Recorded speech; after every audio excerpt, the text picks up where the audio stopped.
Tantissimi applausi ieri sera allo spettacolo offerto dal Comune di Verona nella rassegna del Grande Teatro per Pierfrancesco Favino, che ha portato in scena il monologo della notte poco prima della foresta. È un testo, un monologo che dura poco più di 70 minuti, dove Pierfrancesco Favino con la sua bravura riempie il palco, un palco che ha solamente una sedia, qualche faro che illumina e la bravura di Pierfrancesco Favino. Non serve a nient'altro per godere una splendida serata come quella che abbiamo vissuto noi ieri sera. Dunque, diciamo appunto un flusso di coscienza che permette a uno straniero di nazionalità ignota di spiegare, di raccontare tutto il suo disagio. Il disagio che è provato sia dagli stranieri che dalle persone che proviamo noi tutti i giorni.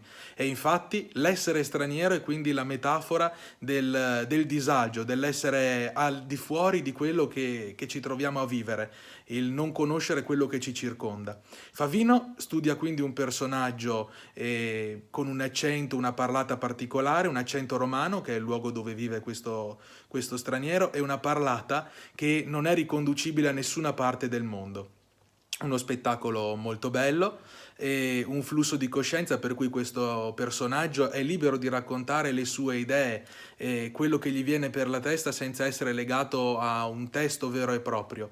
E infatti lo spettacolo procede ad immagini, come in un film di Sorrentino, e si continua a immaginare, a parlare di luoghi, di immagini, e questo è il bello di questo testo.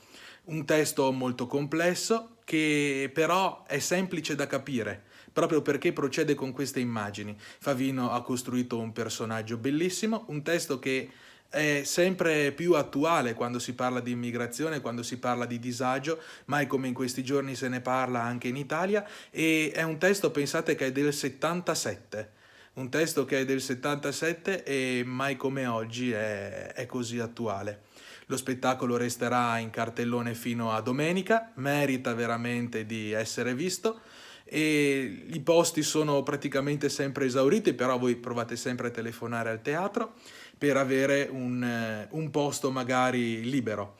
Vi lascio con l'intervista fatta a Pierfrancesco Favino, sempre grazie alla collaborazione del dottor Savorelli che ci permette di realizzare le nostre interviste, e Favino in questa intervista risponde a una domanda sul suo personaggio dando una chiave di lettura, a mio modestissimo parere utilissima, per vedere lo spettacolo e comprenderlo meglio.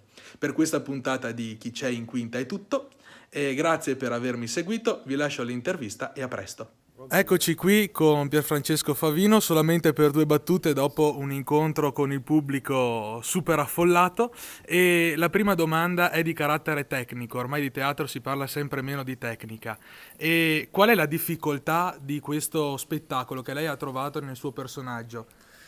Ma la difficoltà forse più forte è quella di riuscire a lasciarsi portare dal testo senza avere ogni tanto la tentazione invece di volere fare un po' il guascone, cioè di volerlo portare, di voler essere il proprietario in qualche modo della performance. Ecco, quella è più che la difficoltà è il limite di guardia che c'è per evitare che accada. Cinema, televisione e dopo si ritorna a casa al teatro, sempre grandi successi. E qual è il suo più grande amore? Abbiamo sentito prima il teatro, ma perché questo grande amore? Perché è un posto meraviglioso che ti protegge e al contempo ti consente di parlare in una maniera umana alle persone.